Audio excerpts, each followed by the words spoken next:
ਬਹੁਤ ਸਵਾਗਤ ਹੈ ਜੀ। ਅਮਰਜੀਤ ਸਿੰਘ ਕੰਵਰ ਸਾਡੇ ਨਾਲ ਨੇ, ਮੰਨੇ ਪ੍ਰਮੰਨੇ ਸਟੂਡੈਂਟ ਵੀਜ਼ਾ ਸਲਾਹਕਾਰ ਨੇ। ਕੈਨੇਡਾ ਤੋਂ ਨੈਗੇਟਿਵ ਖਬਰਾਂ ਲਗਾਤਾਰ ਜਾਰੀ ਹੈ। ਕੈਨੇਡਾ ਦੀ ਸਰਕਾਰ ਅਗਲੇ 2-3 ਸਾਲ ਦੇ ਵਿੱਚ ਇਮੀਗ੍ਰੈਂਟਸ ਦੀ ਗਿਣਤੀ ਘਟਾ ਸਕਦੀ ਹੈ, ਸਾਡੇ ਸਟੂਡੈਂਟਸ ਦੀ ਗਿਣਤੀ ਘਟਾ ਸਕਦੀ ਹੈ।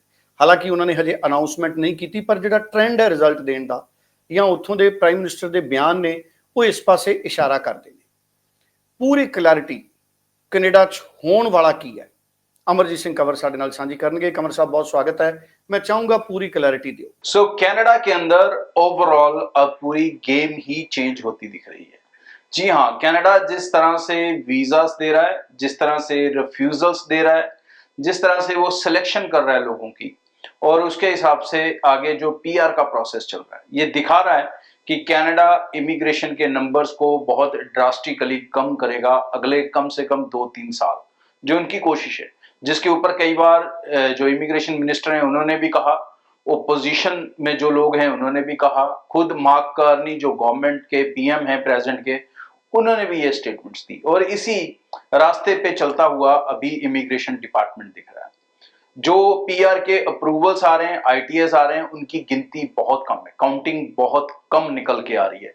तो मतलब जितने लोगों को पीआर मिलना चाहिए उतना नहीं मिल पा रहा, और तकरीबन 8-8.5 लाख फाइल्स अभी भी क्यू में हैं अलग अलग कैटेगरीज के अंदर। और जो अप्रूवल्स आ रहे हैं एवरेजली वो 2-2.5 लाख से के आसपास ही बनेगी उनकी एवरेज, अगर साल की निकाली जाएगी, जिस तरह से ट्रेंड पिछले 5-6 महीने से चल रहा है।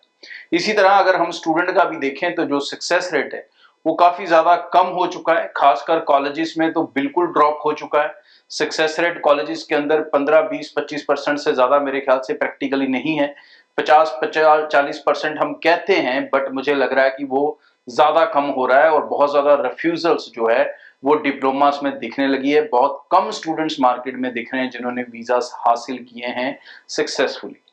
कनाडा कहीं ना कहीं अब ऑस्ट्रेलिया और यूके से सीख रहा है स्टडी वीजा का प्रोसेस। जी हाँ, पहले वो उसकी पॉलिसी बिल्कुल इन दो कंट्रीज के उलट होती थी, इसीलिए शायद सबसे ज्यादा स्टूडेंट कनाडा में जाता था। बट अब इनकी पॉलिसी कहीं ना कहीं ऑस्ट्रेलिया और यूके जैसी होती जा रही है। एडमिशंस को लेकर बात करें तो यूनिवर्सिटीज को प्रेफर करने की बात हो रही है, डिग्रीज प्रोग्राम को प्रेफर करने की बात हो रही है। फंड्स को देखें तो ऑस्ट्रेलिया की तरह पूरी डिटेलिंग के साथ वो फंड्स देख रहा है। यूनिवर्सिटीज में बच्चों को कहीं ना कहीं सक्सेस रेट दे रहा है, खासकर पब्लिक यूनिवर्सिटीज में दे रहा है, उसमें भी प्राइवेट यूनिवर्सिटी में उतना ज्यादा सक्सेस रेट नहीं दे रहा।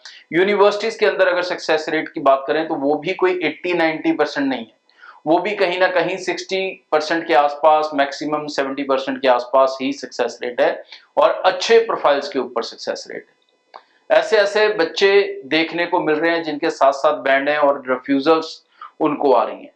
फाइनेंशियल्स को लेके भी पूरी तरह से जुगाड़ लगने बंद हो चुके हैं।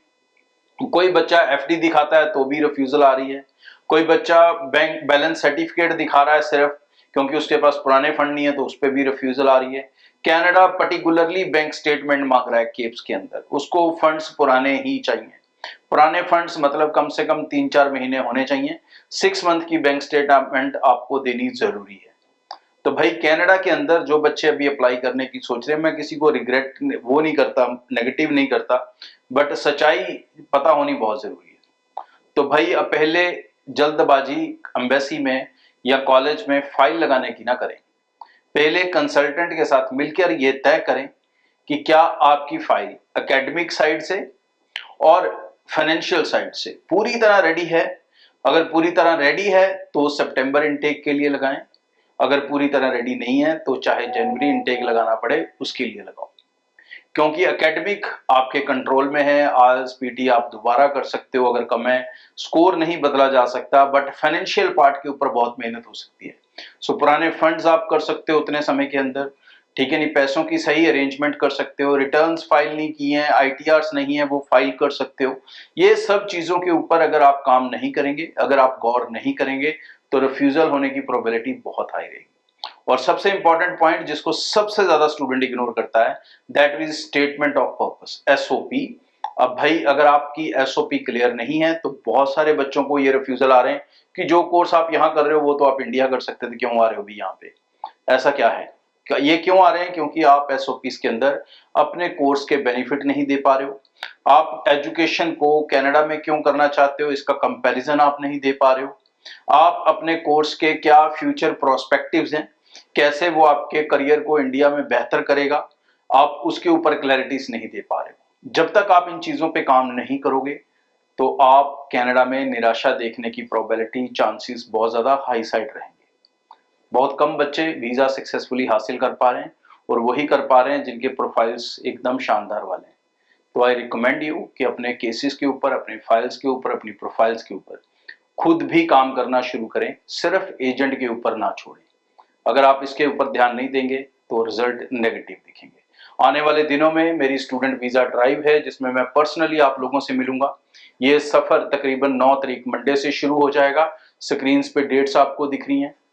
इन डेट्स के ऊपर आप इन सभी जगहों पर मेरे से मिल सकेंगे, 1 to 1 बातचीत कर सकेंगे। कोई डाउट्स हैं, कन्फ्यूजन्स हैं प्रोफाइल्स को लेके, वो भी क्लियर कर सकेंगे। ਬਹੁਤ ਬਹੁਤ ਧੰਨਵਾਦ। ਸੋ ਅਮਰਜੀਤ ਸਿੰਘ ਕੰਵਰ ਸਾਡੇ ਨਾਲ ਮੌਜੂਦ ਸੀ, ਜਿਹੜੇ ਕਿ ਬ੍ਰੌਡਵੇ ਇਮੀਗ੍ਰੇਸ਼ਨ ਸਰਵਿਸਿਜ਼ ਨੂੰ ਰਿਪਰੈਜ਼ੈਂਟ ਕਰਦੇ ਨੇ।